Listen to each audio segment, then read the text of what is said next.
Hi everyone, this is our channel Around My Story. Please like, share and subscribe. Avant cet été, je n'avais aucune expérience des applications de rencontres. Tinder n'a été lancé que 2 ans après la fin de ma relation à long terme.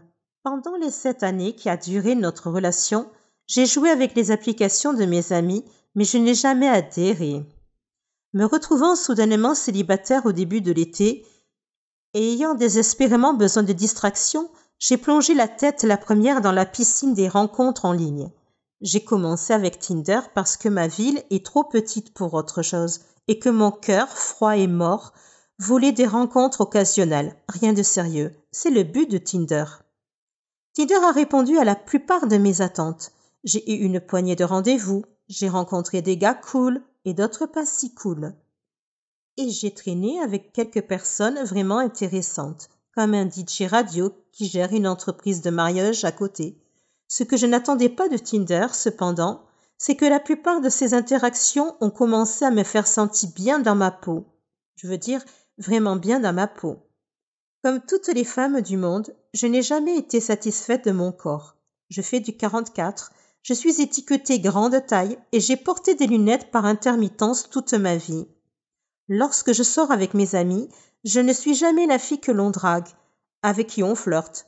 Depuis que j'ai atteint la puberté et que j'ai pris conscience de la différence entre ce qui est attirant et ce qui ne l'est pas, j'ai toujours pensé que je jouais le rôle de la grosse amie, qui se contente de rester assise et de sourire. Bien sûr, j'ai eu des petits amis, mais ils ont toujours été mes amis avant tout. Alors quand ils me disaient « tu es magnifique », ce que j'entendais c'était « je t'ai trouvé magnifique seulement après avoir appris à te connaître ». Je n'ai pas tout de suite pensé que tu étais jolie. Je sais que le fait que quelqu'un soit attiré par votre personnalité est plus important que le fait qu'il pense que vous êtes mignonne, mais je ne détesterai pas qu'un seul gars qui ne me connaît pas du tout me dise que je suis attirante. Les amis, la famille et les petits amis, je ne les crois pas, mais un parfait inconnu, cette personne, je pourrais bien l'écouter. Cela nous ramène à Tinder. D'une de mes premières nuits d'utilisation de l'application, un ami et moi étions assis sur ma terrasse et décidions sur qui se matcher. À chaque fois que nous disions « cela se match », nous rions et regardions un peu plus les profils des gars. Après la 3e correspondance, j'ai dit « ces types me jugent juste sur mon apparence, non ?» Mon ami a hoché la tête. « Donc ils ne font que se matcher parce qu'ils me trouvent mignonne ? Ou est-ce qu'ils swappent toutes les filles ?» Nous en avons conclu qu'il était évident que certains des gars swipaient sur chaque fille, mais que les chances que chaque gars fasse ça étaient minces. On a glissé un peu plus. Quand j'ai commencé à correspondre avec des gars qui étaient classiquement beaux, eh bien, je ne vais pas mentir, c'était vraiment bien. Un mec sexy me trouve vraiment attirante? Quoi? Non. Comment c'est possible? Puis les messages ont commencé. Certains sont allés droit au but en disant « tu es vraiment jolie ». D'autres ont d'abord engagé la conversation avant de faire des compliments ici et là. Je sais que c'est ainsi que les gens fonctionnent sur Tinder, mais gardez à l'esprit que je ne suis pas du tout habituée à cela. Ce n'est que lorsque j'ai commencé à rencontrer ces gars que je me suis demandé « est-ce que Tinder peut booster l'estime de soi ?» 2 gars m'ont demandé comment une personne aussi jolie que moi était encore célibataire. J'ai eu un rendez-vous avec un gars qui m'a dit en espagnol que j'étais belle. Un autre gars que j'avais rencontré plusieurs fois m'a demandé « tu cherches quelque chose de sérieux ?» J'ai répondu en riant comme une folle. Ce n'est pas la question qui m'a surprise. C'est le fait qu'elle vienne d'un type incroyablement séduisant et en pleine forme. Parce que oui, je suis superficielle et je ne passe à côté que sur les types que je trouve physiquement séduisants. Quand j'ai fini de rire, j'ai dit quelque chose de maladroit comme « oh, peut-être, je veux dire, je ne suis pas contre ». Mon esprit cependant disait « tu es sérieuse? Tu t'es vue? Tu m'as vue ?» En fait, je n'étais pas séduisante, mais je savais simplement comment bien m'habiller. Je me suis retirée dans ma coquille malsaine. Peu de temps après ce type, j'ai traîné avec un étudiant en médecine gentil et ringard qui était en ville pour les vacances. On s'entendait bien.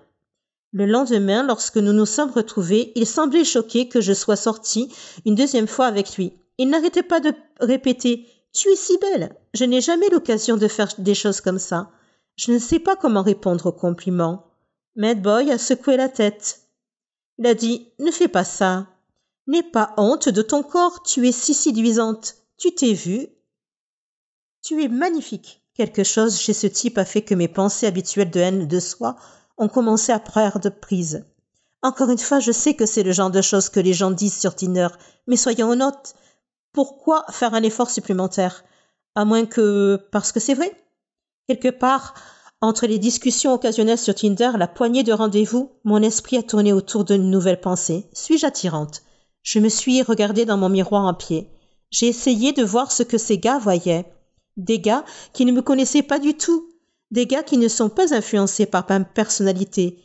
Et des gars qui n'ont aucune raison réelle de me complimenter, parce que je ne recherche pas une relation de sitôt.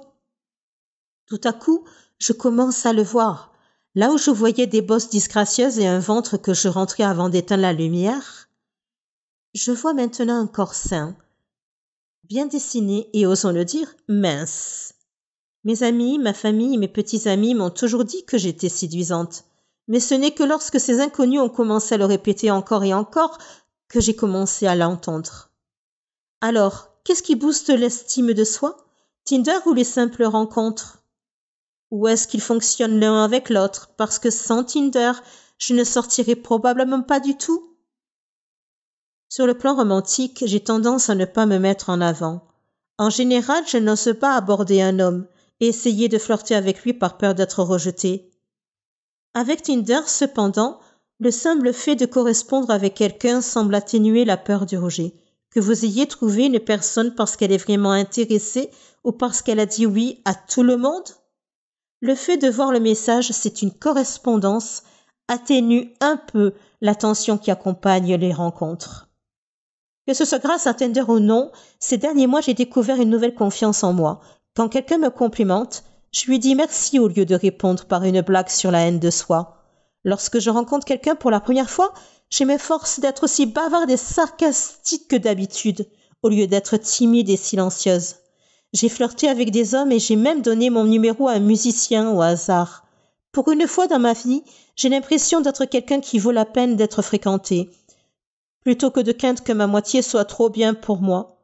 Est-ce que Tinder m'a donné cette confiance en moi? Ou est-ce que je deviens simplement plus vieille ou sage? Je n'en suis pas sûre, mais ce que je sais, c'est que je ne vais pas arrêter les rencontres en ligne de sitôt.